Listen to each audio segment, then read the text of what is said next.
대부분 예배를 섬기는 분들로 사실 일찍 나와서 예배를 준비해 주시는데 아무래도 이렇게 성가대 찬양 끝나고 나면 오늘 다 끝났다라고 생각하실 수 있어요.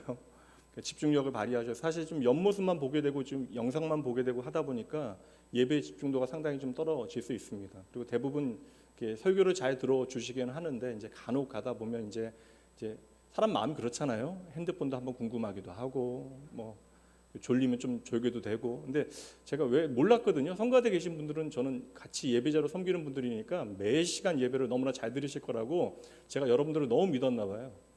새로 오신 성도님 한 분이 2층에서 예배를 드리는데 성가대원들이 핸드폰 만지거나 간혹 주무시는 분이 아주 간혹 있나 봐요. 그래서 이제 급한 일이 있었겠다라고 생각을 하긴 하지만 여러분 영적인 집중력을 발휘해서 이 예배의 시간 여러분들이 오늘 찬양한 대로 이 찬양은 정말 엄청난 고백이거든요. 자신의 생명을 내어놓고 사실 국가 권력에도 굴하지 아니하고 내가 하나님만 바라보며 살아가겠다라는 믿음의 고백이 담긴 실제적인 고백을 찬양으로 만든 것입니다. 이 고백이 오늘 여러분의 진짜 고백이 되어질 수 있도록 하나님께서 내게 주신 말씀에 최선을 다하여 집중하시는 여러분들 되시길 축복합니다. 이렇게 성가대 보면서 제가 얘기할 별로 없잖아요. 오늘은 승리 7번째 시간 하나님 보시기에 좋은 교인이라고 하는 제목으로 하나님의 말씀 전하도록 합니다. 우리는 계속해서 이제 세상이 말하는 승리가 아니라 믿음이 우리에게 보여주고 있는 성경이 우리에게 보여주고 있는 그 승리의 비결에 대하여 그 구체적인 이야기들에 대하여 살피고 있습니다. 보통 저는 신앙의 낮 예배는 우리 모두에게 공통적으로 적용되어질 수 있는 하나님의 마음을 살피기 위해서 믿음의 본질에 대한 설교를 좀 많이 드리는데 2022년 마지막 설교에는 실제적인 구체적인 나눔들을 여러분들과 계속해서 함께 하고 있습니다. 오늘은 그래서 우리가 한 교회의 교인이 되어진다라고 하는 것, 교회의 멤버십을 갖는다라고 하는 것이 어떠한 의미인가, 그리고 우리가 좋은 교인이 되어지기 위하여 좋다라고 하는 것은 하나님의 판단이에요. 우리가 보기에 좋은 것이 아니라 하나님이 보시기에 좋은 교인이 되어지기 위하여 우리는 어떠한 일들을 해야 하는가 말씀을 통해서 함께 살펴보도록 하죠. 이게 어떤 이유인지는 정확하게 알지는 못하겠지만 자신이 다니던 교회를 떠나셨던 집사님 가정이 있어요. 그 교회는 한때 한국 교회에서 상당히 좀 이름 있는 성장하는 교회, 그리고 소문난 좋은 교회, 그리고 모범적인 리딩 처치였습니다. 지금도 뭐 큰 교회고요. 그분이 이제 교회를 이제 사정 가운데 옮기신 다음에 2년 동안 다른 교회를 적응을 하지 못하신 거예요. 그러다 이제 저희 교회에 등록을 하셨는데 이제 그분 말씀이 이제 2년 동안 너무나 힘들었다라고. 그러니까 교회를 좀 몇 주 다니다 또 매주 옮겨 다니다 혹은 또 한 두세 달 한 교회에 좀 출석을 하다 교회를 계속 옮겨 다니는 것이 이렇게 힘든 일인가에 대한 걸 자기는 단 한 번도 생각해 보지 못했대요. 왜냐하면 어린 시절부터 그 교회에서 자라기 시작해서 계속해서 신앙생활을 하셨기 때문에 이게 사실 주일마다 교회를 찾아다니는 것이 너무나 힘든 일이고 또 나만 힘든지 알았는데 내 가족과 내 아이들은 더 힘들어하고 있었다고. 그래서 교회를 이렇게 옮겨 다니다 보니까 꼭 자기가 영적인 난민과 같았다라는 이야기를 하시는데 그분은 깨달으신 거죠. 떠나보고 나서. 근데 지금 사실 팬데믹 시간을 지나가면서 많은 성도들이 어떠한 영적인 난민의 상태에 있는데 그것을 참 모르는 것 같아서 안타까움도 있긴 합니다. 그러니 우리가 교회 안에 있는 것이 얼마나 감사한 일인지를 교회 안에 있을 때는 몰라요. 그러니까 여러분 나가보시라는 말씀은 절대 아닙니다. 근데 이게 축복이라고 하는 사실을 우리가 어떤 계기가 되어져서 깨닫게 되어지는 순간들은, 그러니까 가정이 소중하다라는 것을 이제 집을 떠나 깨닫게 되어지는 것처럼 이것을 겪어보지 못하면 우리가 교회 안에 있다라는 것이 얼마나 감사한 일인가를 우리가 알지 못하게 되어지는 것이죠. 그러니까 주일날 이렇게 나와서 우리가 함께 믿음의 공동체 가운데 예배하는 것이 우리에게 결코 당연한 은혜가 아니라는 것입니다. 그래서 성도에게 있어서 이 땅에 있을 때 좋은 교회라고 하는 것은 우리에게 있어서 너무나 중요한 일이라고 하는 사실을 잊지 마셔야 합니다. 그러니까 직장생활 다 어려워요, 여러분. 직장생활 어렵지 않은 사람 없습니다. 사업체 다 어렵습니다. 가정 어려워요.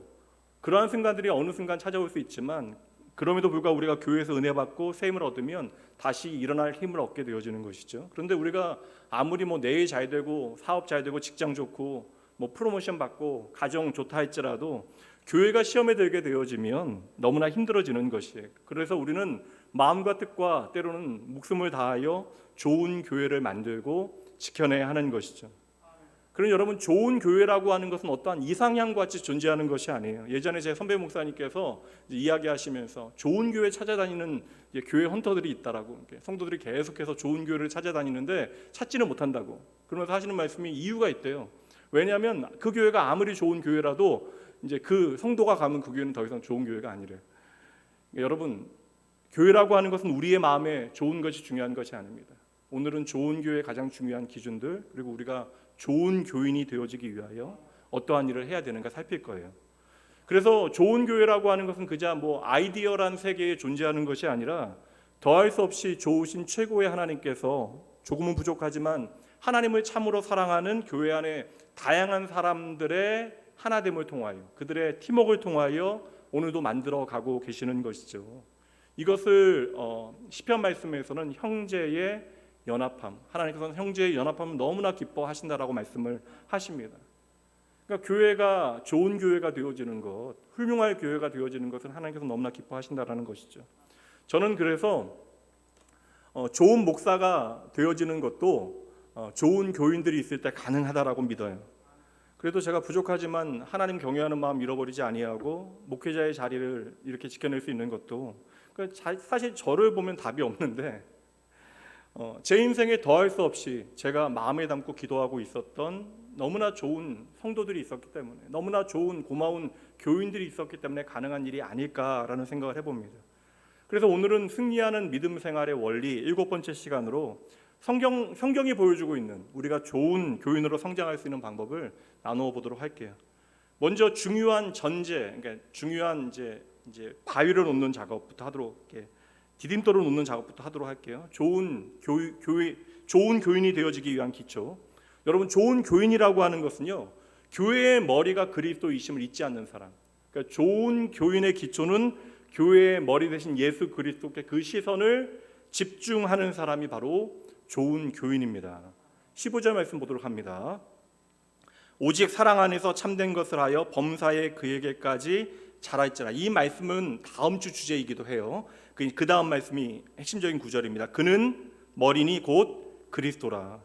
여기서 그리스도께서 머리가 되신다, 그리스도께서 머리가 되신다, 교회의 머리가 되신다라고 말씀하실 때 여기 머리라고 하는 단어에 영어 성경에 보면 더라고 하는 정관사가 붙어 있어요.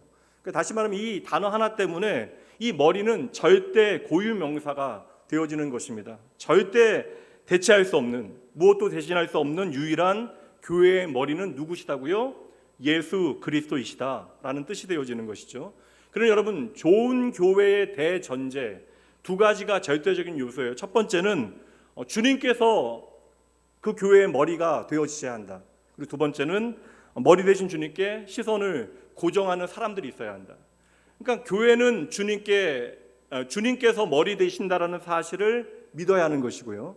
그리고 그 교회 안에 성도들은 머리 대신 주님께 그 시선을 고정할 때 좋은 교회의 기초가 놓이게 되어지는 거예요. 오늘 우리의 모든 이야기는 바로 이 기초로부터 출발이 되어져야 합니다. 그래서 교회 안에 있는 우리의 표현대로 이야기하면 세상 사람들이 이해하지 못할 표현이잖아요. 좋은 지체는, 모든 주님의 몸된 교회의 지체는 첫째, 교회의 머리 되신 예수님께 철저하게 순종해야만 하고요. 둘째, 중요한 것은 머리 되신 예수 그리스도께 단단히 연결되어져 있어야 생명력을 유지하게 되어지는 것입니다. 다시 말씀드립니다. 오직 교회의 머리는 예수 그리스도이시기에 교회는 오직 예수 그리스도 중심으로 만들어져 가야 하는 것이죠. 그래서 제가 이 오전 예배에는 말씀 거의 안 드리는데 낮 예배 때는, 좀 오후 예배 때는 잔소리를 자주 드려요. 로마서 말씀 설교하면서도 계속해서 잔소리 드리는데, 여러분, 우리가 모여서 아무리 빛나는 재미있는 이야기해도 세상 이야기하는 거 결국에는 아무 의미도 없습니다. 그러니까 우리가 하는 모든 이야기들이 결국에는 주님과 연결되어져야 생명력이 있게 되어지는 거예요. 그러니 저와 여러분이 모여서 나누는 이야기, 다양한 이야기 할 수 있습니다. 그러나 우리가 나누는 모든 이야기가 결국에는 예수님을 만나서 변화되어진 살아있는 우리의 간증이 되어질 때, 믿음의 고백이 되어질 때, 그를 통하여 나도 자라고 너도 자라고 주의 몸된 교회가 건강하게 성장하게 되어지는 것이죠. 그러니 여러분, 세상에서 여러분들이 어떠한 자리에 있는지, 어떠한 경험을 하고 있는지, 어떠한 전통과 어떠한 지혜들을 여러분이 깨달았던 간에 중요한 것은 예수님의 뜻이 무엇인지에 대하여 고민하는 사람들이 모여 있는 곳, 그래서 예수님의 뜻을 붙들고 기도하는 곳이 바로 교회여야 하는 것이죠. 그래서 6월절 예수님께서 십자가를 지시기 전에 예루살렘 성전의 그 중심에서 외치셨던 말씀이 무엇이에요? 내 집은 만민이, 내 집은 모든 사람들이 기도하는 집이라. 하늘의 뜻이 이 땅 가운데 이루어지기를, 오늘 장로님도 기도해 주셨는데 진정 하나님 아버지의 뜻이 이 땅 가운데 이루어지기를 바라며 우리는 하나님의 말씀 붙들고 기도할 때에 우리의 정체성, 내가 누구인가를 비로소 확인하게 되어지는 것입니다. 그래서 여러분, 교회의 크고 적음은요 세상의 기준에 매이지 않아요. 아무리 수가 적고 허술해 보인다 할지라도 주의 말씀이 살아있고 간절히 기도하고 머리 대신 예수 그리스도를 구하는 교회는 언제나 좋은 교회, 주님의 기쁨이 머무는 교회임을 여러분 믿으셔야 되고요. 반대로 아무리 크고 화려하고 사람이 많고 자원이 많다 할지라도 하나님의 말씀이 사라지고 사람들의 말과 경험만이 넘쳐나고 하나님의 뜻을 구하는 기도가 더 이상 성도들의 입술로부터 고백되어지지 않는다면 그 모임은 적어도 아무리 많이 모여도 아무리 많은 자원이 흘러 들어와도 교회가 아니라는 것이에요. 교회의 머리가 그리스도인 교회는 그래서 언제나 말씀의 기준을 가지고 결정하게 되어지고 모일 때 함께 기도하게 되어지고 하나님의 마음을 배워 예수 그리스도의 가치를 가지고 교회를 바라보게 되어지는 것이죠. 세상 모든 사람들이 어떠한 인정하는 이것이 맞다라고 인정하는 기준들이 있어요. 그렇게 세상의 스탠다드가 분명하다 할지라도 교회는 세상의 기준이 아니라 바로 성경의 기준으로 하나님의 말씀으로 평가되어져야 하는 것이고, 교회는 어떠한 정부의 조직이거나 기업체가 아니기 때문에 교회의 머리 대신 예수 그리스도로부터 세워질 때 거기에 생명과 능력이 머물게 되는 것입니다. 거창한 말씀드렸으니까 좀 더 분명하게 여러분들에게 말씀드리면, 좋은 교회는 예배 사모하고 말씀 사랑하고 기도의 자리 잘 지키는 교회, 예수님과 진실로 친해지는 교인들이 많은 교회가 좋은 교회가 되는 것이죠. 그럼 여러분, 제가 다 말씀을 드렸으니까 어떠세요? 여러분은 하나님 보시기에 좋은 교인입니까? 좋은 교인 되어지기 첫 번째 필수 과제는 그래서 우리가 예수님께 단단히 연결되어 있기입니다. 우리가 교회 교인이 되어지는 것, 교인의 자격에 대해서 정확하게 알 필요가 있어요. 지방에 있는 한 대형 교회가 사실 한국 교회에 상당히 영향을 미친 교회인데 좋은 사역을 많이 합니다. 그러니까 오해하지 말고 들으세요. 교회 이름을 이야기하는 것도 아니니까요. 그 교회 교인들에게는 일정의 과정을 밟게 되어지면 사실 교회가 큰 교회일수록 멤버십을 받는데 좀 어려운 과정들이 있어요. 근데 그 교회는 교회 일정의 과정을 거쳐서 교회 멤버가 되어지면 멤버십 카드를 준대요. 그래서 지역 사업체와 연결이 되어져서 이제 뭐 빵집이나 안경점이나 그런 데 가서 할인을 받거나 적립을 받는 것이죠. 교인들이 워낙 많으니까 지역 이제 사업체들도 이제 거기에 이제 같이 동참을 하면 도움이 되는 거예요. 근데 교회 멤버십 카드도 그런데 교회 안에 봉사하는 봉사자 카드는 좀 더 혜택이 많다라고 이야기합니다. 나름 이렇게 조직을 운영하는 효과적인 방법일 수도 있지만 이게 참 어찌 보면 오해가 될 수 있는 부분도 있다라는 생각을 해봐요. 근데 저는 이 교회가 문제라는 것이 아니라 우리가 흔히 이런 오해가 있는 것은 아닐까. 백화점의 어떠한 멤버십과 교회의 멤버십을 우리가 비슷하게 혼동하고 있는 것은 아닐까. 나도 모르게 착각하는 것이죠.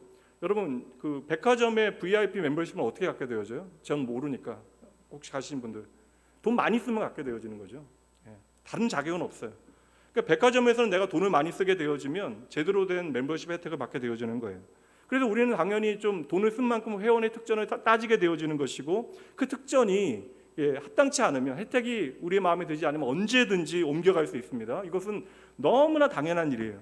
근데 문제는 우리가 세상의 그러한 멤버십과 교회 멤버십을 비슷하게 생각하는 거예요. 다시 말하면 세상의 그러한 백화점 멤버십과 교회 교인의 자격을 우리가 비슷하게 생각하는 것이죠. 내가 이렇게 어려운데도 꾸준히 교회 나와주고 내가 교회 헌금도 내고 일도 하니까 이제는 교회가 나를 위하여 해줄 것이 무엇이냐, 어떠한 편의와 특전을 나에게 제공해 줄 것인가. 그러니까 우리가 말로는 하지 않지만 우리의 마음 가운데 이러한 생각들이 있는 거예요.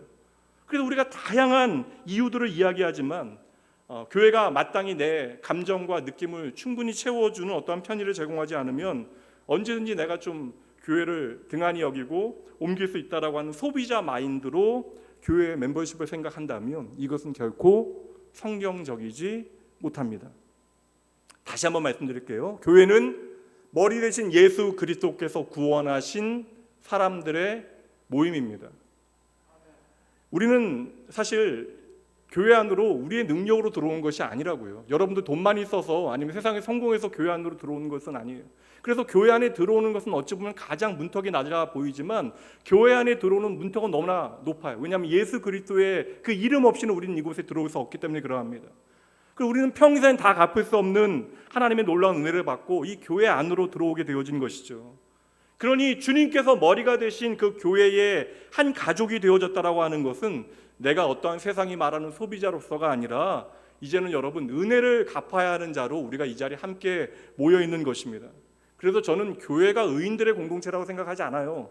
교회는 의롭다, 예수의 보혈로 의롭다 칭함을 받은 죄인들의 공동체. 그래서 우리는 매 순간 하나님의 은혜 없이는 살아갈 수 없는 것이에요.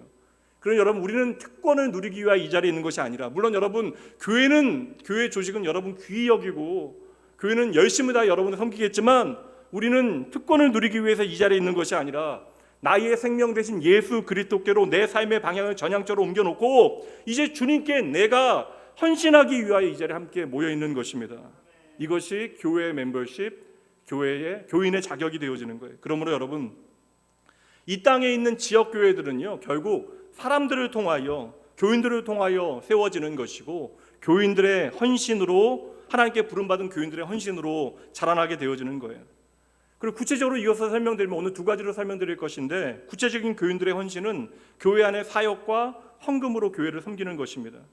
이 두 가지 필수적인 요소를 좀 성경적인 원리를 가지고 여러분들에게 정리하여 설명을 드릴게요. 오늘 좀 집중하셔서 이 원리를 잘 여러분의 마음에 새겨 놓으시면 우리가 함께 교회 안에 한 마음으로 섬길 때도 도움이 되시지 않을까라는 생각을 해봅니다. 먼저 사역이요.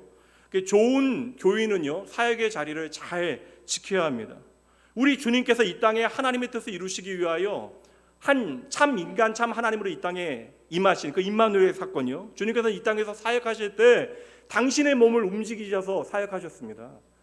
그리고 나서 주님께서 죽으시고 부활하시고 승천하신 다음에는 주의 몸된 교회로 저와 여러분을 부르시고, 그러니까 우리가 교회가 되어진 거예요. 내가 교회가 되어진 것입니다. 예수님의 그 사역을 통하여 우리가 교회가 되어지고 이제 주님은 교회된 우리를 통하여 하나님의 일을 하시는 것이죠. 그러니까 예수님께서 친히 당신의 몸으로 행하셨던 것을 이제 몸으로 그리스도의 몸으로 부름받은 우리를 통하여 감당하게 하시는 것입니다. 그러므로 여러분 교회는요 단순히 이제 천국 가기 위하여 올라탄 구원 열차가 아니고요 머리 대신 예수 그리스도의 꿈, 그 하나님의 크신 비전을 이 땅 가운데 이루어드리는 통로, 도구가 되어지는 것이죠. 그러므로 교회가 하는 일은 언제나 생명과 연결되어져야 돼요. 그러니 저와 여러분은 축복의 통로, 복의 근원이 되어진 것입니다. 그렇기 때문에 여러분 마음의 부담 갖고 좀 들으세요. 교회의 교인이 되어진 이상, 교회의 멤버가 되어진 이상 놀아서는 안 되는 거예요. 방관자가 되시면 안 됩니다. 사실 저희 교회에 그냥 방문하시는 분들 계속 계신데 이 이야기 들으시고 이제 등록하면 안 되겠다는 마음 드실 수도 있겠지만 여러분 이 한 가족이 되어지는 것이 얼마나 축복된 부르심인가를 여러분 잊지 마셔야 돼요. 이로 인해서 우리가 얼마나 무한한 하나님의 은혜와 축복을 나눌 수 있는지 여러분 아셔야 합니다. 독일의 심리학자인 링겔만, 그 사람 원래 심리학자인데 집단 심리에 대해서 연구하면서 나중에는 이제 경영학적 원리들을 만들어내게 되어져요. 근데 그 사람이 개인의 힘과 집단의 힘에 대해서 이제 유명한 줄다리기 실험을 하게 되어집니다. 그래서 집단 심리 원리로 링겔만 효과라고 하는 것을 밝혀내게 되어지는데 재미있어요. 이게 줄다리기인데 한 사람이 있는 힘을 다하여 줄을 당깁니다. 그게 쉽게 얘기하면 10kg의 힘을 낼 수 있다면 두 사람이 평균적인 힘으로 두 사람이 당기면 20kg의 힘을 내야 되는데 한 사람이 10kg의 힘을 냈는데 두 사람이 당겼더니 1.7kg의 힘을 낼 수밖에 없다라는 거예요. 8명이 당겼더니까 4.3kg 아니 4.5 정도, 그러니까 다시 말하면 8명이 당겼을 때 4.5인 정도의 힘밖에는 내지 못했다라는 것입니다. 20명 정도 당기니까 그 비율은 더 낮아진 것이에요. 그래서 사람이 많아지면 많아질수록 세상에 다른 힘은 이 원리가 적용되지 않는데 인간만큼은 사람이 많아지면 많아질수록 굳이 내가 힘을 쓰지 않아도 된다라고 하는 사람들이 반드시 그 안에는 있다. 그래서 다른 조건들이 적용되어지지 않으면 우리 오징어 게임 같이 줄다리기가 안 하면 죽게 되어지거나 아니면 그에 걸맞는 보상이 없이 그냥 내가 사람의 어떠한 인격과 성품과 공동체의 힘을 믿고 줄다리기를 하라라고 이야기할 때 반드시 최선을 다하지 않는 사람들이 있다. 그래서 유명한 결론이 뭐냐면 집단을 구성하는 사람들이 구성원이 많아지면 많아질수록 개인의 헌신도는 떨어질 수밖에 없다. 이게 인간의 습성이니까 당연히 교회 안에서도 동일한 일들이 벌어지죠. 그러니까 사람이 많아지게 되어지면 나 하나쯤은 그냥 있어도 괜찮다, 무임승차해도 괜찮다라는 생각을 하게 되어집니다. 그래서 나 하나 정도는 기도하지 않아도 괜찮지 않겠나? 나 하나쯤은 사역에 동참하지 않아도 괜찮지 않겠나? 나 하나쯤은 헌금하지 않아도 괜찮지 않겠나? 라는 생각을 하게 되어지는 것이죠. 근데 이게 사실 세상과 다르게 말도 안 되는 생각이, 사람들은 모른다 할지라도 주님은 아시잖아요. 그러니까 나는 괜찮다 할지라도 주님께서 아니다 이야기하시잖아요. 여러분, 예수 그리스도의 십자가의 보혈이 나를 구원하였다는 사실을 믿으십니까? 오직 예수의 이름만이 나의 구원 되시면 여러분 진실로 믿으세요? 그러면 예수님께서 각 사람을 위하여 흘려주신 그 보혈의 값, 보혈의 가치가 사람마다 다 다른 것입니까? 예수님은 다 동일하게 우리를 위하여 그 보혈을 흘려주셨는데, 그 값을 치르셨는데, 그런데 우리는 그럼에도 불구하고 우리의 헌신이 다 다르다라는 것이죠. 그러니 여러분, 우리가 어떠한 모양이 되어졌건, 교회를 나온 기간이나 우리의 마음이 어떠하건 간에, 상황이 어떠하건 간에 우리는 주의 몸된 교회에서 사역의 현장에서 함께 해야 한다는 거예요. 그 사역으로 헌신해야 한다는 것입니다. 그래서 주님께서는 이 원리를 당신을 머리로 이야기하시고 그 모든 교회의 교인들을 지체로 설명하시는 거예요. 그게 오늘 말씀의 유명한 지체의 원리인데, 16절 말씀 중요한 말씀이니까 이 말씀을 함께 읽어보도록 합니다. 함께 읽습니다. 그에게서 온몸이 각 마디를 통하여 도움을 받음으로 연결되고 결합되어 각 지체의 분량대로 역사하여 그 몸을 자라게 하며 사랑 안에서 스스로 세우느니라. 아멘. 중요한 것은 몸의 지체들이 각자의 기능이 있는 것과 같이 그 비유를 사용하시는 거예요. 한 몸 안에는 각 지체가 있어서 각 기능들대로 움직여야 하는 것과 같이 우리는 교회 안에 각자의 영역에서 정직하게 땀을 흘려 주어야 한다는 것입니다. 우리가 자전거를 탄다라고 할 때 여러분 물리적인 어떠한 작용들이 필요하잖아요. 자전거를 타려고 할 때 머리는 방향을 정확하게 정해야 되고요. 눈은 앞과 옆을 정확하게 살펴야 되고요. 손은 핸들을, 여러분 모르세요 자전거? 핸들을 잡아야 되고요. 발은 뭐 해야 돼요? 열심히 페달을 굴러야 합니다. 그 기관들이 하는 일은 다 달라요. 다른 거예요 여러분? 아니요, 똑같은 일입니다. 그 모든 기관은요 지금 자전거를 타고 있는 것이죠. 어떠한 기관도 절대, 어떠한 지체도 결코 놀아서는 안 돼요. 그러면 자전거를 타는 일 자체가 불가능하게 되어진 것입니다. 저와 여러분이 예수 그리스도의 보혈로 이제 하나님의 몸된 교회의 일원으로 부르셨을 때에는 하나님께서 여러분 우리를 뭉태기로 그룹으로 부르신 것이 아니라 우리 각자 한 사람 한 사람을 향한 하나님의 기대, 하나님께서 기대하시는 퍼즐 조각이 있는데 우리가 그것 외면하고 그냥 놀기만 하면 그것은 직무유기가 되어지는 것입니다. 오늘 그래서 제가 좀 강하게 말씀드리는데, 좀 강하게 말씀드리는 것만큼 마음에 선한 부담을 좀 가지시면 좋겠어요. 모든 성도가 일해야 한다, 놀아서는 안 된다.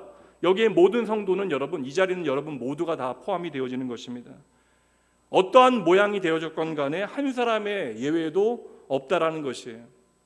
여러분, 하나님께서 이 일을 위해서 그래서 우리의 삶에 다양한 은사들을 주셨대요. 그 말씀 에베소 4장 7절 말씀입니다. 우리 각 사람에게 그리스도의 선물의 분량대로 은혜를 주셨다. 여기서 선물이라고 하는 것이 은사를 가리키는 거예요. 하나님의 은혜로운 선물. 하나님께서 모든 사람들에게 각자 필요한 은사를 주셨다. 은사라고 하는 단어 자체가 여러분 내 것이 아니라는 뜻입니다. 그래서 믿음의 사람들은 내 삶의 은사의 영역을 넓혀가야 돼요. 내게 주시는 특별한 재능으로부터 나의 환경, 나의 자원, 나의 시간조차도 하나님의 은사라는 사실을 우리가 깨달아내야 하는 것입니다.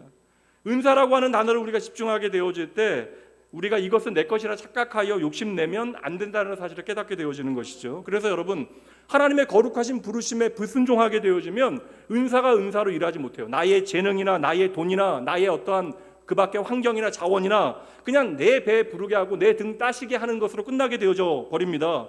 그러니 우리가 하나님의 부르심에 응답하지 않으면 은사는 나를 배부르게 하는 것으로 끝나게 되어지니 그 은사는 점점점 사라지게 되어지는 것이죠. 그래서 에베소서 4장 말씀의 가장 중요한 핵심은요, 각 지체의 분량대로 하나님은 일하신다. 하나님은 하나님의 백성들 각양 모양으로 오늘도 일하신다라는 것이에요. 그러니 여러분, 크고 위대한 일을 꿈꾸지 마세요. 내가 장차 좀, 여러분, 하나님께서 우리 뭐가 부족해서 우리가 좀 더 앞으로 많아지면 우리를 통해 일하실 수 있다. 하나님께서 나 아니면 일하실 수 없다. 그건 말이 안 되는 거잖아요. 그러니까 우리의 기준일 뿐입니다. 우리가 크고 위대한 일이 하나님께서는 지극히 작은 일일 수 있고요, 우리가 지극히 작다라고 여기는 것이 하나님께서는 가장 크고 위대한 일이 되어질 수 있는 거예요. 중요한 것은 여러분, 하나님께서 우리 각자에게 우리의 모양대로 맡기신 양의 은사대로는 여러분 일을 하셔야 돼요. 그것이 나의 자원이 되어졌건 나의 재능이 되어졌건 여러분, 우리의 삶이 하나님 앞에 진짜 은혜가 되어져야 하는 것입니다. 그러니 여러분, 낙원교회의 교인이 되어지면 여러분 진짜 여러분 생각하기에 지극히 작은 일이라도 섬김의 자리에 함께해 주셔야 돼요. 이것이 여러분 나를 복되게 하시려는 하나님의 은혜로운 부르심이라고 하는 사실을 믿으셔야 합니다.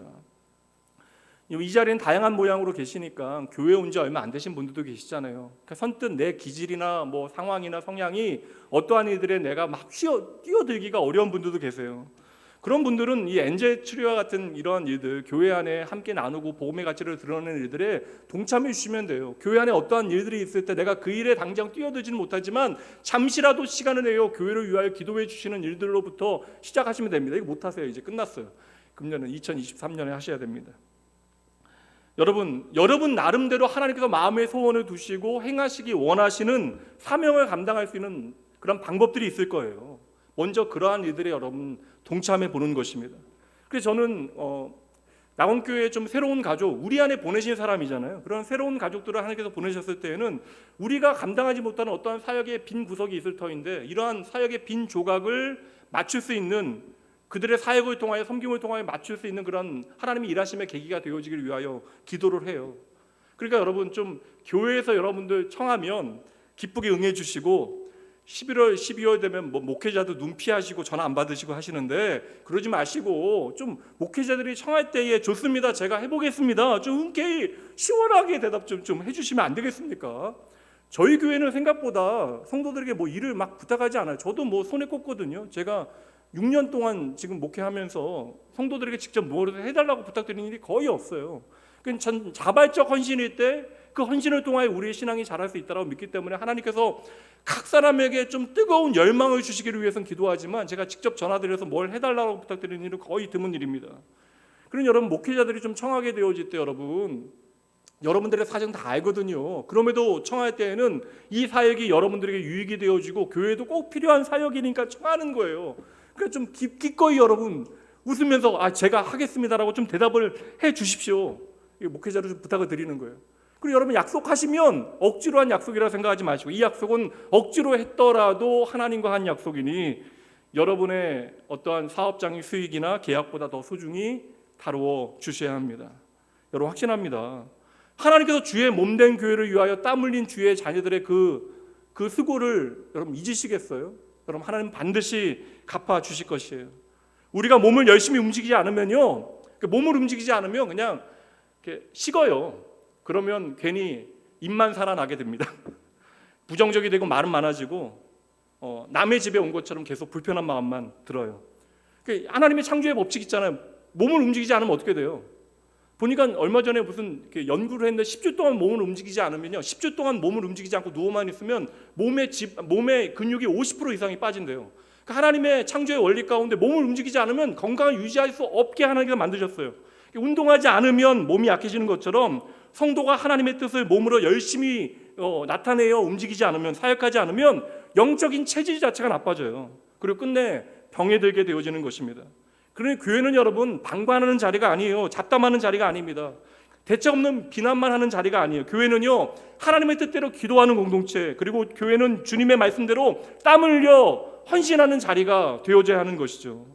사랑하는 낙원교회 성도 여러분, 목회자로서 간절히 권면드립니다. 다시 몸을 움직여서 사역의 자리에서 섬겨주시는 여러분 되셔야 합니다. 단 한 가지만 당부드릴게요. 각 사람에게 하나님께 주신 은사가 다르잖아요. 5달란트, 3달란트, 1달란트를 오해하시면 안 돼요. 5달란트를 줬으니까 그 사람 더 사랑하시고 1달란트 줬으니까 덜 사랑하시고, 능력의 차이, 그런 거 아닙니다. 여러분, 하나님께서 우리에게 사역을 맡기시지만 그 사역을 책임지신 분은 하나님이세요. 저는 도리어 그래서 교회 안에서 강점으로 일하라 그런 거 믿지 않습니다. 교회 안에서는 의도적으로 약점으로 일하기도 해야 돼요. 여러분 교회 안에서 뭐 영화부, 유아교육 전공한 사람이 유치부 일하고, 내가 파이낸셜 회계사 자격증 있는 사람이 재정에서 일하고 그러면 효과적이긴 하죠. 그러나 나도 모르게 그러면 이 일이 내가 하는 것으로 착각하기 쉬워요. 그 내가 익숙한 일들로 교회 안에서 봉사하게 되어지면 이것이 하나님의 일이라고 하는 사실을 깨닫기가 어렵습니다. 도리어 숫자하고만 일하는 어떠한 그러한 회계사나 혹은 뭐 컴퓨터하고만 뭐 코딩 언어, 컴퓨터 언어로만 일하는 엔지니어들이 사람들과 부딪혀 교회 안에 일할 때에 그 정말 누군가 계속 이렇게 연결되어지고 그렇게 섬기는 자리에서 좀 내가 부딪힘을 경험하게 되어질 때, 정말 이것은 내 힘으로 하는 것이 아니구나, 하나님께서 좀 도와주셔야 하는구나라는 사실을 깨닫게 되어지는 것이죠. 그래서 저는 교회 안에서만큼은 나의 약점으로 일해도 괜찮다. 대신 나의 약점을 가지고 하나님 앞에 더욱더 우리가 매달려 기도할 수 있다면, 하나님의 은혜를 구할 수 있다면 이 시간은 우리가 성장하고 자라는 시간이 되어지는 것이죠. 그러니 여러분, 모든 자리는 다 소중합니다. 이게 제가 말씀을 전하는 자리이기 때문에 이 강단의 자리가 소중한 것이지만, 여러분 교회 안에 지극히 작다라고 여겨지는 자리나 오늘 이 시간 저에게 말씀을 전할 수 있도록 허락하신 이 자리나 하나님의 부르심은 차이가 없다라는 거예요. 하나님의 부르심은 다 동일하고 다 소중합니다. 그러니 교회 안에 있는 모든 사역은 그 모든 자리가 중요하고 소중한 것이죠. 여러분 생각해 보세요. 사자가 날지 못한다라고 뭐 문제가 있어요? 사자가 여러분 수영하지 못한다고 뭐 사자가 후져지는 것입니까? 아니에요, 여러분. 우리에게 진짜 문제는 하나님의 부르심에 대한 신실한 마음이 없는 것. 하나님께서 우리를 부르실 때에 우리가 순종하지 않는 것이 문제가 되어지는 것이지, 오늘 우리가 어떠한 자리에 있는가는 결코 문제가 되어지는 것이 아닙니다. 그러니 여러분 2023년 특별히 어떠한 모양이건 주의 몸된 교회를 섬기면서 나를 좋은 교인으로 만드시는 하나님을 선명히 경험하시는 여러분 모두가 되어지시길 주님의 이름으로 초청합니다. 두 번째로 여러분, 좋은 교회는요 돈에서 거듭나야 돼요. 헌금에 헌신하셔야 합니다. 주님께서 재물이 있는 곳에 너의 마음이 있다. 그래서 구체적으로 이야기하면 우리의 회심의 회개의 진짜 증거가 되어지는 것은, 극적인 표현이 되어지는 것은 우리의 지갑이 회개하는 것입니다. 그래서 예수님의 가장 유명한 설교인 산상설교요, 모든 믿는 자들에게, 주님 앞에 나온 자들에게 주님께서 설교하실 때에 마태복음 6장 24절 말씀, 한 사람이 두 주인을 섬기지 못한다. 혹 이를 미워하고 저를 사랑하거나 혹 이를 중히 여기고 저를 경히 여김이라. 우리는 마음의 가치에 따라 무언가를 선택한다라는 거예요. 그 다음 말씀, 너희가 하나님과 재물을 겸하여 섬기지 못한다. 예수님의 말씀이 너무나 노골적이지 않습니까? 너무나 직접적이지 않아요? 돈이냐 하나님이냐, 우리의 인생의 선택은 둘 중 하나라는 것이에요. 그만큼 돈이라고 하는 것이 우리의 인생의 주인 노릇하기 얼마나 쉬워요. 그러니 제가 항상 드리는 말씀입니다. 우리가 헌금으로 시험에 들게 되어지는 이유는 이 헌금을 돈이라고 착각하게 되어져요. 드려짐이 아니라 돈으로 착각하게 되어져서 돈의 문제로 여기기 때문에 우리가 시험에 드는 거예요. 헌금은 여러분 돈의 문제가 아니라 내 인생의 진짜 주인이 누구이신가에 대한 믿음의 선포가 되어지는 것입니다. 많은 성도들이 11조로 인하여 시험에 들어요. 이 문제를 가지고 막 유튜브 찾아보고 막 성경 찾아보겠다 하시고 그러십니다. 물론 제가 보기에도 사실 쉽지 않은 선택이긴 해요. 11조는 구약 율법의 산물인데 우리가 신약시대 은혜의 시대를 살아감에도 불구하고 11조를 해야 하냐라고 질문하시는데요, 그러니까 어디서 좀 잘못 보신 거죠. 이 질문 자체가 왜곡되어지고 잘못되어진 것입니다. 여러분, 이 문제는요 신학적인 질문이 아니에요. 성경적인 그런 문제가 아닙니다. 말씀드렸잖아요. 결국 우리의 인생의 주인이 누구냐? 하나님이냐 돈이냐? 결국 우리가 우리의 생명을 무엇으로 여기고 살아가느냐? 우리는 결국 우리의 인생을 무엇에 의지하며 살아가는가에 대한 나의 대답이 되어지는 것입니다. 그리고 실상은 11조는요 율법으로 정한 것이 아니에요. 율법이 있기 전에 아브라함 때부터 아브라함은 자원하여 하나님 앞에 11조를 드렸고, 심지어 애굽을 탈출한 광야의 이스라엘, 가장 가진 것 없는 이스라엘이 피난 생활하는 중에도 11조를 드렸습니다. 기독교의 진리를 알지 못하는 사람들이 교회 다니는 사람들에게 물어봐요. 천지의 주인이라고 하는 하나님이 벼룩의 간을 빼먹지 왜 너희 하나님은 그렇게 돈을 좋아하시냐? 여러분, 하나님은 여러분의 코 묻은 돈이 필요하신 것이 아니라 여러분이 여러분의 인생 가운데 내 삶의 진짜 주인이 누구인가를 제대로 삶으로 고백해내기를 원하시는 것입니다. 하나님만이 나의 생명 되심을 여러분의 믿음으로 선포해내기를 하나님께서는 요구하시는 것이죠. 인생의 비극이 어디서 시작되어졌어요, 여러분? 죄의 문제가 어디서부터 시작되어집니까? 에덴 동산의 선악과의 그 문제가 어떠한 문제예요? 인생의 불행은 바로 내가 나의 주인 되어지면서부터 시작되어지는 거예요. 그렇다면 인생의 행복은 나의 주인이 하나님이심을 예수 그리스도의 십자가를 통하여 고백함으로 다시 시작되어지는 것입니다. 우리가 진정 나의 축복의 근원이 하나님이심을 제대로 믿게 되어질 때 저와 여러분 비로소 하나님의 그 하늘의 축복의 통로가 되어지는 거예요. 여러분을 통하여, 여러분의 삶을 통하여 생명이 날마다 풍성해지는 것이죠. 이 원리 더 단순합니다. 여러분, 돈 많은 사람이 헌금하는 거 아니에요. 믿음 있는 사람이 헌금하는 것입니다. 하나님께서 돈을 사랑하시는 것이 아니라 우리가 너무나 돈을 사랑하니까 평생 하나님이 사랑한다고 이야기하면서도 언제나 그 선택 가운데는 돈에 매여 살아가게 되어지니까 제가 한두 해 받겠냐고요. 교회 안에 믿음이 있다라고 이야기하는 모든 사람들, 기도는 정말 멋지게 하는데 눈에 보이는 것들에 매여 살아가니까, 우리가 그렇게 연약한 존재들이니까 하나님께서는 끊임없이 우리의 인생의 방향을 하나님께로 돌이키시는 것입니다. 헌금에 대한 모든 합리적인 이야기들, 세상의 판단, 사실 옥합을 깨트리는, 예수님 앞에 옥합을 깨트리는 마리아를 보고 너무나 옳은말했던 가룟 유다와 같을 때가 많다라는 거예요. 중요한 것은 여러분, 하나님께서 여러분의 마음을 헤아리십니다. 성도 여러분, 성경에 하나님께서 나를 시험하라, 내가 증명하겠다는 말씀 거의 하지 아니하시는데 여러분 아시는 분들도 계시겠지만 말라기 말씀 가운데 11조와 연계되어 나를 시험하라는 말씀이 나와요. 말라기 3장 10절입니다. 만군의 여호와가 이르노라, 너희의 온전한 11조를 창고에 들여 나의 집에 양식이 있게 하고 그것으로 나를 시험하여 내가 하늘 문을 열고 너희에게 복을 쌓을 곳이 없도록 붙지 아니하나 보라. 사실 이거 팬데믹으로 인하여 경제적인 어려움들이 계속되어지고 내년에도 경제 불황이 계속되어질 것 같은데, 혹 2023년 교회 재정이 줄어들까봐 목사님이 이런 설교를 하나, 여러분 그러한 진부한 판단하지 마시고요. 저도 하나님 앞에 복 있고 정직한 신실한 삶을 살아가기를 갈망하는데, 저는 그래서 사실 솔직하게 말씀드리면 교회가 인원이 많아지는 건 감사한 일이죠. 그러니까 인원이 많아진다고 목회자가 여러분 좋을 일은 없어요. 그러니까 하나님께 생명을 살리는 일이 되어지는 것이죠. 인원이 많아진다고 목회자가 돈을 더 법니까? 아니에요, 여러분. 인원이 많아질수록 내 마음은 부담만 있어요. 섬겨야 되는 대상들은 많아지는데 제 섬김이 미치지 못하는 공간들이 너무나 많아져요. 이게 사람과 인력과 조직만으로 한계가 있으니까 제 마음이 언제나 불편해집니다. 여러분, 이것은 단지 조직이나 어떠한 재정이나 자원에 대한 이야기가 아니에요. 여러분 잘 들으셔야 돼요. 이 말씀은 11조로 우리가 감히 하나님을 시험할 수 있다는 말씀이 아니라 시험보다는 하나님의 증명의 개념으로 사용되어지고 있는 말씀이에요. 여러분 투자의 원리로 오해하셔도 안 됩니다. 온전한 11조를 드리면 내가 복을 가득 30배, 60배, 100배 부어주겠다. 여러분 하나님께서 말씀하시는 복이 그냥 단순한 투자의 원리겠어요? 내가 11조 100만 원 하면 하나님께서 3천만 원, 6천만 원, 1억 원 주시겠다. 이거 정말 여러분 사실이면 여러분 안 할 사람 누가 있겠어요? 이미 말씀드렸어요. 여러분 11조는 내 인생의 주인을 하나님 삼는 것입니다. 이거 아무나 할 수 있는 것이 아니에요. 내가 돈을 정말 사랑하지만 돈보다 하나님 더 의지하겠습니다라는 선포가 되어지는 거예요. 이렇게 힘들지만 하나님을 내 삶의 주인 삼는 삶에 왜 하나님께서 일하지 아니하시겠습니까? 하나님 의지하는 사람, 하나님 앞에 나의 삶을 맡겨드리는 사람의 삶을 왜 책임지지 아니하시겠냐라는 거예요. 그리고 여러분 한번 생각해 보세요.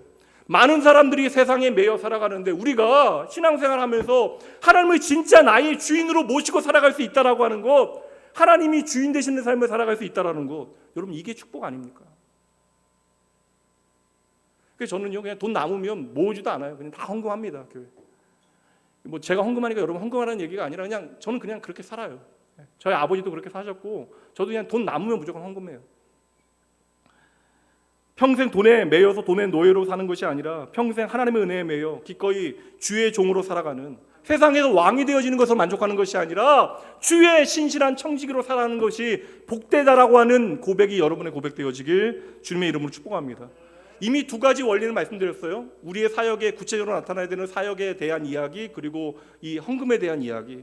그럼 여러분 중요한 것, 우리가 건강한 주님의 머리 대신 예수 그리스도께 건강한 지체로 좋은 교인이 되어지는 구체적인 방법을 제가 설명드렸잖아요. 첫 번째는 여하튼 어떤 모양이건 사역의 현장에 계시라. 그러니까 여러분 좀 교회 안에 계셔서 무관심하지 마시고 좀 교회 안에 들어오셔서 신발도 벗고 양말도 벗고 좀 바지도 걷어 올려서 좀 발을 담궈 보세요. 그래야 우리가 좋은 교인으로 자라나게 되어집니다. 두 번째, 온전한 11조 건강한 헌금 생활을 통하여 우리의 인생의 주인이 누구인가, 평생 여러분 예수님은 나의 생명이라고 나의 삶을 통하여 증명하지 못하는 삶만큼 얼마나 부끄러운 삶이 없어요. 그러니까 나의 삶의 주인이 오직 하나님이라는 사실을 여러분의 삶으로 증명해 내셔야 합니다.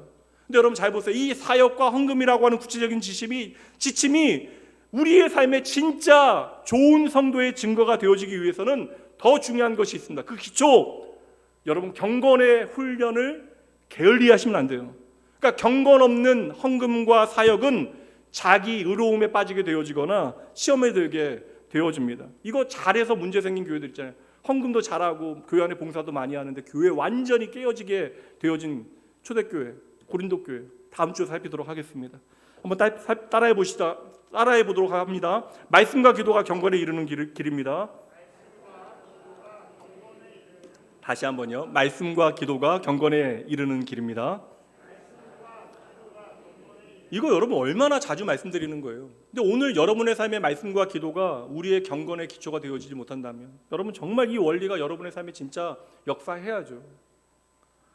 교회는요 홀로 면벽수행하면서 득도하는 곳이 아니라 하나님께서 세우신 영적인 권위인 지도자들을 통하여 하나님의 말씀과 기도로 훈련받고 자라나는 양육의 공간이 되어져야 합니다. 그래서 말씀과 기도가 교회의 사역의 기초가 되어져야 돼요. 이것은 하나님의 법칙이 되어지는 것입니다. 아무리 여러분 재능이 뛰어난 선수도 열심히 훈련을 통하여 성장해야 경기에서 꽃을 피우게 되어지는 거예요. 여러분 그러니까 우리가 월드컵에서 지금 이루었던 그 결과도 선수들의 정말 피땀 흘리는 노력이 그 뒤에 있었을 것입니다.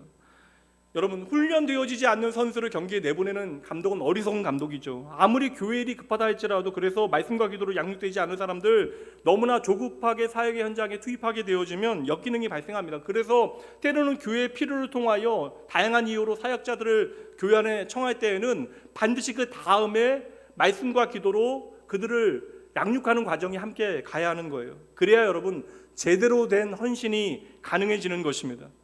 그래서 여러분 영적인 성장이 따라오지 않은 헌신은요 결국 우리 자신을 고갈시켜요. 일하는데 우리가 기쁘지 아니하는 것입니다. 마귀가 오늘도 얼마나 영적으로 미성숙한 성도들을 흔들어대는지 오늘 말씀에 이미 나와요. 14절 말씀 보시죠. 이는 우리가 이제부터 어린아이가 되지 아니하여 사람의 속임수와 간사한 유혹에 빠져 온갖 교훈의 풍조에 밀려 요동하지 않게 하려 함이라.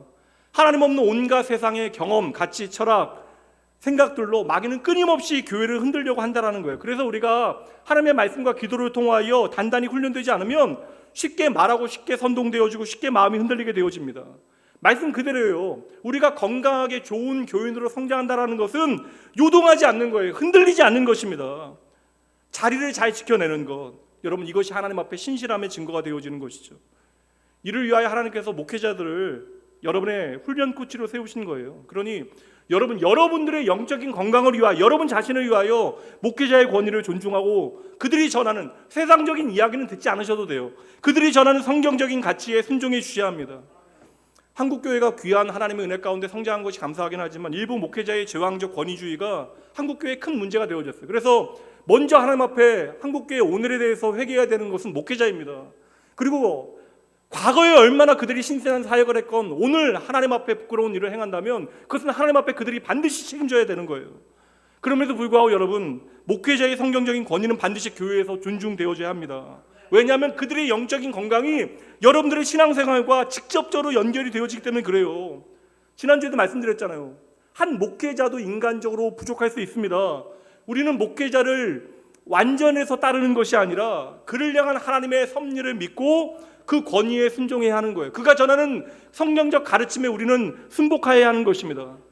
반대로 목회자들은 이 권위를 양들을 섬기라라고 하는 주님께서 위임한 권위임을 깨닫고 내 자신을 드러내는 것이 아니라 목회자가 교만한 것은 다 문제예요. 여러분 두렵고 떨림으로 이 영적인 권위를 사용해야 하는 것입니다. 여러분 나이가 연소하더라도 목회자는 영적 아비의 자리에 있어요. 사람들의 평가에도 참 많이 흔들리게 되어지지만 제가 목회자들은 항상 이야기하는데 목회자는 힘없는 사람들이다. 그러니까 내가 전하는 말씀이 하나님의 말씀이라고 하는 사실을 빼놓고는 우리는 너무나 힘없는 사람들이다. 그러니까 사람들의 평가에도 자주 흔들리게 되어지죠. 그런데 더 두려운 것은 목회자는 하나님의 판단을 받고 있기 때문에 더 두렵습니다. 그러니까 제가 이 목회 사역에 감사하면서 두려운 것은 이 영혼을 책임져야 된다는 부담감이 너무나 큰 거예요. 그래서 제가 목사로서 언제나 다짐하는 것이 있습니다. 평생 좀 하나님의 말씀 열심히 연구하는 목사 되겠습니다. 성도를 위하여 기도를 쉬지 않는 목사 되겠습니다. 목사이기에 때로는 좀 억울하고 답답하고 속썩이더라도 아비의 심정으로 주님의 십자가 생각하면 좀 오래오래 좀 참아내겠습니다. 내가 목사이기에 누구보다도 교회 사랑하고 교회 영적 권위와 질서를 잘 지켜내겠습니다. 이거 다짐하고 또 다짐해요. 이 목회자들은 좀 영적인 부담들이 다 있습니다. 이게 하나님의 평가 앞에서 참 두렵고 떨림으로 엎드려져 있어요. 정직한 목회자들은 다 그래요, 여러분. 그래서 역사상 훌륭한 좋은 목회자들, 세계 역사 가운데 교회를 다시금 세웠던 좋은 목회자들 보면 그러한 영적인 우울감들이 있어요. 내가 이렇게 부족한데 내가 영혼을 어떻게 섬기고 나라를 어떻게 섬기고 주의 몸된 교회를 어떻게 섬길 수 있을까에 대한 그런 부담감으로 아파했다고요. 그러니 여러분, 좀 목회자들 좀 나이 어리다고 그렇게 그러지 마시고, 저한테는 사실 뭐 없어요.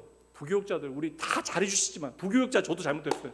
우리 함께하는 우리 교육자들 좀 격려해 주시고 전하는 말씀에 순종해 주시고 기도해 주시면 너무 잘해 주시지만 목회자들 더 힘이 나서 일하지 않겠어요? 여러분, 말하지 않으셔도 뭐가 문제인 거 다 알고 있습니다. 가능하면 문제 지적하지 마시고 좀 격려해 주세요. 목회자들이 힘이 나야, 기쁨으로 사역해야 여러분들도 행복하게 신앙생활 하실 수 있는 거예요. 이 말씀 여러분들에게 나누어 드립니다. 히브리서 13장 17절 잘 보세요. 너희를 인도하는 자들에게 순종하고 복종하라. 그들은 너희 영혼을 위하여 경성하기를 자신들이 청산할 것이 있는 자같이 하느니라. 빚진 자같이 행한다. 그들로 하여금 즐거움으로 이것을 하게 하고 근심으로 하게 하지 말라. 그렇지 않으면 너희에게 유익이 없다. 여러분을 위하여, 교회를 위해서 꼭 기억해 주세요. 좀 나온교회 참 좋은 교회인 이유가 뭔지 아세요, 여러분? 제가 좋은 담임 목사라 우리 부교육자들이 오래 있는 게 아닙니다. 평균 뭐 3년 정도 원래 있는데 저희 교회 교육자 뭐 5년, 7년, 9년 됐어요. 이제 한 분 우리 중고등부 사역자 그만두시는데 그분 유학 가시는 거니까 교회가 뭐 미국으로 옮기지 않는 이상은 함께 사역할 수 없는 것이고, 저 이 이유가 성도들이 잘 섬겨주시기 때문이라고 생각은 하지만, 여러분 잘 섬겨주셔서 정말 좀 기쁨과 감사함으로 교회 사역 잘 하실 수 있도록 여러분 협력해 주시기 바랍니다. 바울사도요, 성도들의 기도 때문에 내가 사역한다라고 이야기했어요. 오직 하나님의 은혜를 이야기했던 바울사도도 성도들이 나를 위하여 기도해 주기 때문에 그 기도로 내가 살아간다라고 이야기했습니다. 저도 생각해 보면 성도들의 협력과 기도와 또한 뭐 아주 짧은 글이라도 인사 말씀 나눌 때마다 그거 읽고 힘내고 담대히 목회하게 되어지는 거예요. 여기 계셔서 이야기를 해야 되나 허락을 안 받았는데, 주일학교 사역에 이분 꼭 필요하다라고 이야기해서 드문 일이긴 한데 제가 뭐 거의 연락을 직접 드리는 일이 없는데 이런 사역에서 드문 일인데 좀 주일학교 우리 목사님 부탁하셔서 전화를 드렸어요. 근데 그 집사님께서 제가 전화를 하자마자 너무나 흔쾌히 오케이 하시고 그 다음에 저에게 주신 문자예요. 누군지 말하지 않으니까 여러분 그냥 그 우리 집사님도 오셨는데 이해하시고요. 이 문제 한 부분이 이래요. 목사님, 저도 하나님 일 하는데 20대 청년 때처럼 빼고 설득당해서 마지못해서 하는 그런 모습이 싫었습니다. 그래서 흔쾌히 하겠다라고 말씀드렸대요. 이거 여러분 제가 표현을 안 했지만 얼마나 여러분 좀 기특하고 감사한 마음이에요. 저도 좋은데 우리 하나님 얼마나 기뻐하시겠습니까? 여러분, 좋은 교인이 되어진다라고 하는 것은요, 교회의 하나됨을 위하여 헌신하는 거예요. 그래서 여러분, 세상에서 가장 안타까운 것은 교회에 모여서 싸우는 거. 제가 주일 오후에 자주 설교 드리잖아요. 교회에서 모여서 싸우면요 말짱 꽝이에요. 아무것도 아닙니다. 마귀는 오늘도 영적인 지도자 넘어뜨리고 교회를 분열시키고 시험에 들게 하고 그것을 위해서 밤낮 우는 사자와 같이 그냥 다니고 있는 거예요. 여러분, 교회를 위해서 정말 끊임없이 기도해 주셔야 합니다. 교회가 위기다라는 얘기는 누구나 알아요, 여러분. 교회를 위해서 기도하는 성도들이 필요한 거예요. 그리고 교회를 위하여 결심하고 여러분 열심히 내주셔야 돼요. 서로 좀 사랑하시고 목회자와 성도가 서로 좀 귀히 여기고 서로의 영적인 성장과 교회를 위하여 힘써 주셔야 하는 것이죠. 우리를 하나 되게 하신 분이 바로 예수 그리스도, 예수의 보혈이잖아요. 그 보혈 안에서 우리가 서로 용납하고 허물을 덮어주고 기다려줘야 하는 것입니다. 이번 주제도 2주면 끝나요. 다음 주에 이 주제를 가지고 함께 나누도록 하겠습니다. 여러분, 예수의 보혈 때문에 우리가 오래 참게 되어지는 거예요. 여러분, 참아야 기도할 수 있죠. 여러분, 부디 주의 몸된 교회에 유익이 되어 주시기 바랍니다. 지역교회, 낙원교회, 저도 하나님께서 인도하셨고요. 저도 낙원교회에 없을 만한 이유가 너무나 많아요. 그러한 저를 이 자리에 있게 한 것도 하나님의 인도하심, 여러분들이 오늘 이 자리에 있는 것도 하나님의 인도하심입니다. 여기는 사람이 세운 곳이 아니에요. 사람이 운영하는 기관이나 단체가 아닙니다. 국가의 주권은 국민에게 있죠. 그러나 교회의 주권은 교회의 머리 되신 예수님께 있습니다. 그래서 여러분, 그 모든 교회의 권위는 우리의 머리 되신 예수 그리스도께로부터 흘러내리게 되어지는 것이죠. 그래서 교회는 흔들리지 않는 거예요. 망하지 않는 것입니다. 사라지지 않는 것이에요. 우리가 영적으로 성장하고 영적인 권위를 존중하고 사랑하고 그 모든 세상의 공격으로부터 우리 자신을 건강하게 지켜낼 수 있도록 여러분 먼저 낙원교회의 좋은 교인이 되어 주셔야 합니다. 더욱더 교회를 위하여 기도해 주셔야 돼요. 제가 평소에 아멘 안 해도 뭐라고 안 하지만 이럴 때 좀 한 번 하셔도 돼요. 여러분 교회를 위해 더 기도해 주셔야 합니다. 그리고 여러분 모든 직분자들 좀 이름값 직분값 하셔야 돼요. 낙원교회 성도 여러분, 먼저 하나님 보시기에 좋은 교인 되어 주시고 여러분들의 수고와 헌신을 통하여 주의 몸된 교회를 아름답게 세워가는 하나님께 칭찬받는 하나님의 기쁨 되어진 여러분 모두가 되어지시길 주님의 이름으로 축복하고 응원합니다. 제가 잠시 기도할게요.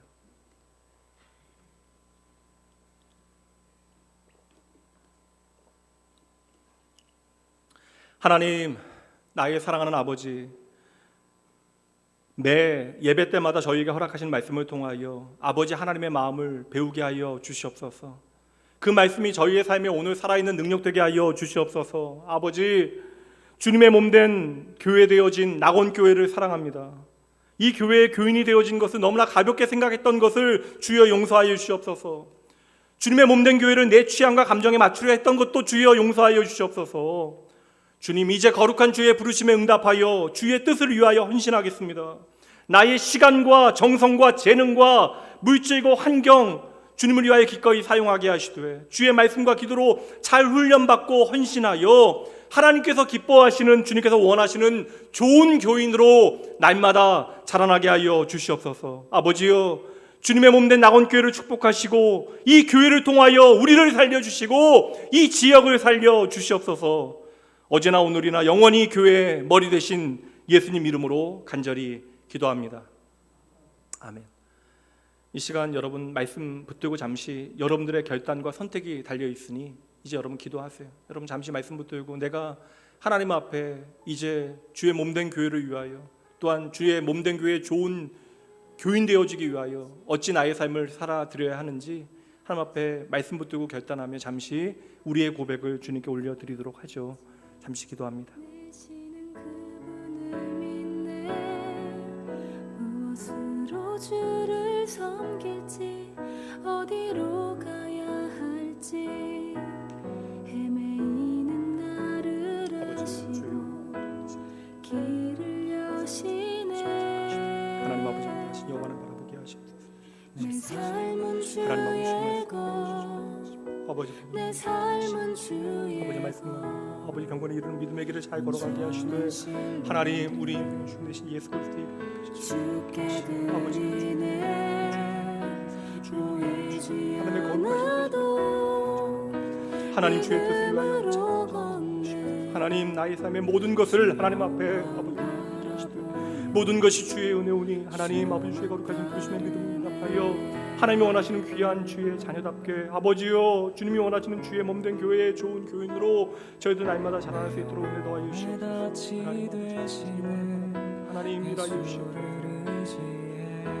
아버지여 주여 주님 바라보겠습니다. 아버지 잊지 아니합니다. 아버지 모든 일을 삶의 아버지 주께서 동행하시오. 하나님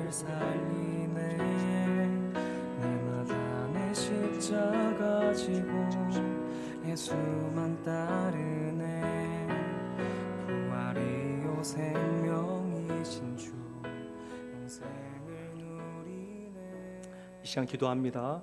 하나님 한 주간 저희의 삶에 베풀어 주신 하나님의 은혜에 대한 진정한 감사의 고백을 주님께 돌려드립니다.